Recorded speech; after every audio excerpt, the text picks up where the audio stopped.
A rich man in a tailored suit follows a tired nurse through back streets of London for 7 days. What he discovers in a crumbling estate on the edge of the city will bring him to his knees and force him to remember the boy he buried under all that money.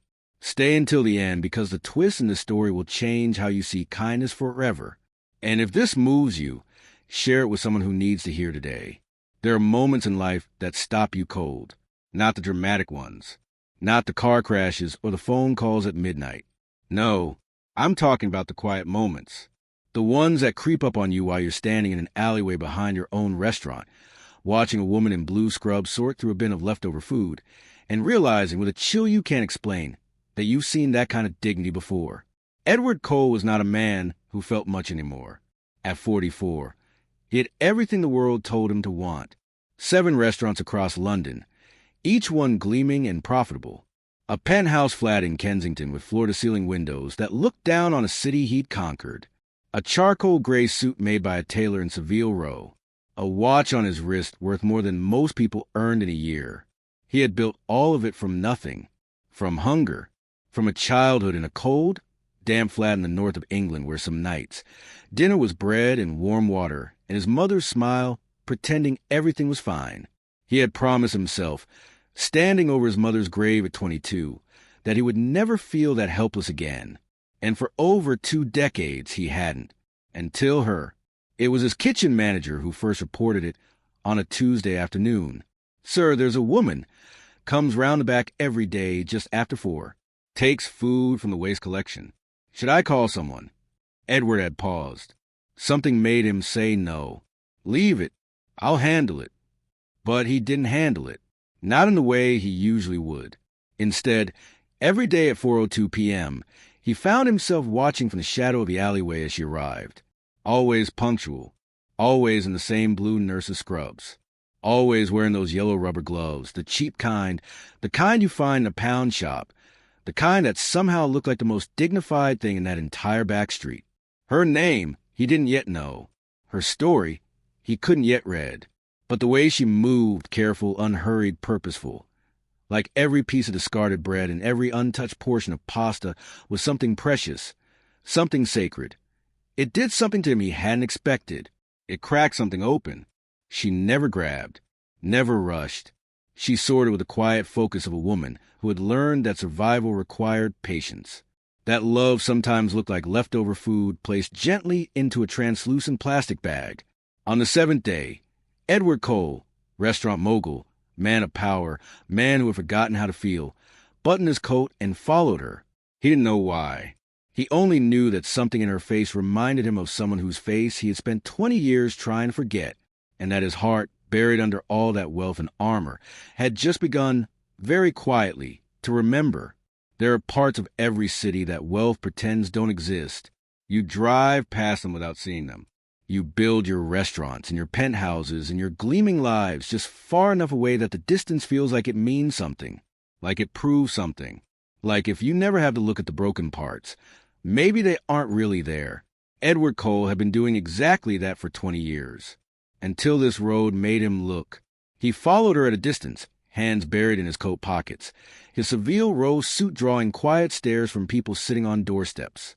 Their eyes followed him the way people watch something that doesn't belong, not with anger, but with a kind of tired recognition. You are from the other world. Their eyes said, "What are you doing in ours?" He had no answer. He just kept walking. The streets changed with every turn. Pavement gave way to cracked concrete. Cracked concrete gave way to mud. The buildings shrank and weathered. Windows were patched with cardboard. Gardens had long surrendered to weeds. And still she walked ahead of him, steady, upright, those yellow gloves catching the last of the gray London afternoon light, like she was carrying something far more precious than leftovers. 40 minutes. She walked for 40 minutes. And then she stopped. The building ahead looked like it had been forgotten by the city entirely. A crumbling estate flat at the far edge of East London, walls stained with damp, a front door that hung slightly crooked on its hinges, a narrow window with a torn curtain that shifted in the wind. This wasn't just poverty. This was a place that fell through every crack, every policy, every promise that the world made and never kept. Edward stopped breathing. because the door opened before she even reached it. He was small, 6 years old.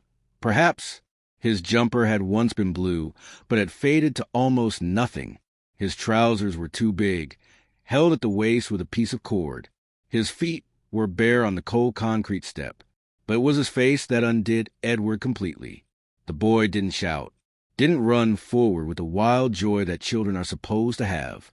He simply stood there, still and watchful, with the careful eyes of a child who had learned too early that good things were fragile, that hope had to be held gently, or it broke. Edward knew that stillness.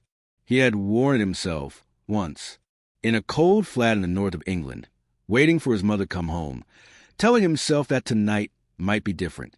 Tonight there might be enough. And then the twist that split Edward's chest clean open. The boy was mixed race, light-skinned, with soft, pale features and hair that caught the fading light.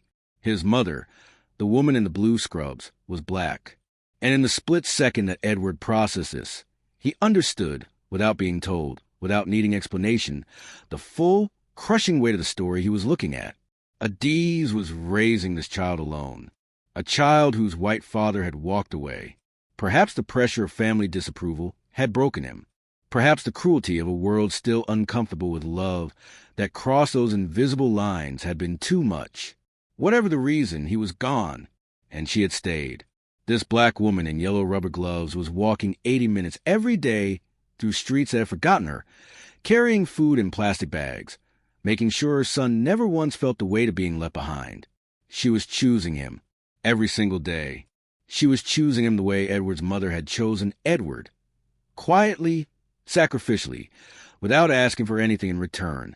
The boy reached out and took her gloved hand without a word.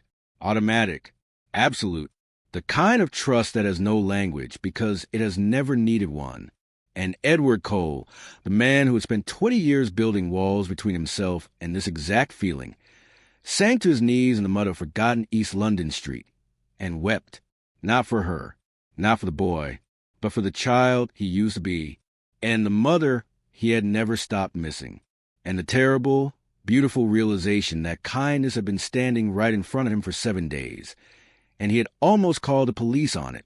There is a moment, if you're lucky enough to live it, when everything you thought you were falls away. Not slowly, not gently, all at once, like a coat you've been wearing so long you forgot it wasn't your skin. And suddenly you're standing in the cold, in the mud, in the truth, and you realize that the life you built to protect yourself has actually been the thing keeping you from living. Edward Cole had that moment on his knees in the dirt outside a crumbling East London flat. And when he finally stood, something in him had shifted permanently. He walked forward. She saw him before he reached her. Her whole body stiffened. That particular stillness of someone bracing for punishment. Her arms moved instinctively, drawing the plastic bags closer, shielding them like they were her last defense against a world that had already taken so much. "Please," she said, and her voice broke on the word. "I only take what is thrown away. I am so careful. I cook everything properly. I would never—" "What is his name?" Edward asked quietly. She blinked, confused by the softness of it. "What?" "Your son. What is his name?" A long pause. The wind moved through the estate, rattling a loose piece of guttering somewhere above them. "Felix," she whispered. "He is 6 years old." 6. The same age Edward had been when he learned that dinner wasn't something you could count on. When he learned that his mother's smile was sometimes the only thing between him and despair. When he first understood, in the wordless way that children understand things, that love and sacrifice were the same word. He looked at her, really looked, and he told her the truth. He told her about his mother, about the cold flat, about the meals split in half, and the lies that were told with love. "I had a big lunch. Sweetheart, you eat. Growing boys need food." He told her how he'd known, even at 6, that she was lying. How he'd eaten anyway because the hunger was too loud. How he had carried that guilt like a stone in his chest for over 20 years. His voice cracked. "I built everything I have to escape that memory," he said. "And somewhere along the way, I stopped being able to see it in other people. I stopped being able to see you." Adiz said nothing. but her eyes, tired, deep, full of a strength that had never been rewarded, filled with tears that she refused to let fall. And then Edward said the thing that changed everything, not with pity, not with the cold efficiency of a businessman solving a problem, but with the trembling sincerity of a man who had just found his way back to himself. "You are not taking leftovers anymore," he said, "because starting tomorrow, I want you working for me, a proper salary, full benefits, health care for you and Felix, and every meal, fresh, prepared with care, packed with dignity, for both of you, every single day." Silence settled over the state like something holy. Felix appeared in the doorway again, his small face moving between this crying stranger in the expensive suit and his mother standing very still in her yellow gloves. His expression was unreadable, that careful, watchful look of a child who has learned to wait before he believes in good things. Edward crouched down until he was at the boy's level. His knees protested. He ignored them. "Your mother," he said softly, "is the bravest person I have ever met. She has been carrying the weight of the whole world in those yellow gloves, and she has done it without ever putting it down. You are the luckiest boy alive, not because of what you have, but because of who she is." Felix looked at him for a long moment. Then, very slowly, he nodded, like he already knew. When Edward stood, Adiz was crying, silent tears moving through the dust on her cheeks. Not tears of sadness, but the particular tears that come when someone has been strong for so long that a single act of genuine kindness breaks something loose. "I don't even know your name," Edward said. She straightened, lifted her chin. "Adiz," she said. "My name is Adiz." Edward smiled, broken and real and more honest than anything he'd worn on his face in years. "That is a beautiful name," he said. "It suits you completely." 6 months later, Edward Cole still wore his tailored suits, still drove his expensive car, still owned 7 restaurants across London. But every evening, carefully packed meals left his kitchen. Not waste, not leftovers, but fresh food, prepared with intention, labeled with Felix's name in black marker by the kitchen staff, who had quietly adopted the boy as their own cause. And every Sunday, without fail, Edward sat at a modest dining table in a warm, clean flat in East London, the one he'd helped Adiz move into, eating a home-cooked meal that she made from scratch, while Felix chattered endlessly about school and football, and the things that 6-year-olds find miraculous about the world.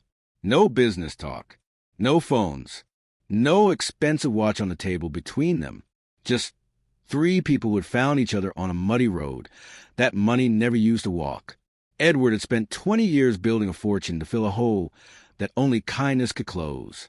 And it turned out all it took was one woman in yellow gloves, walking with her head high through streets that had forgotten her, to remind him of that.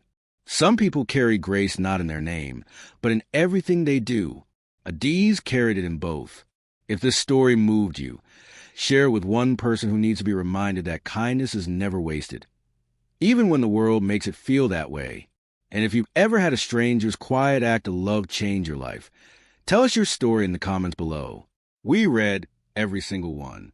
Thank you for watching. See you in the next one.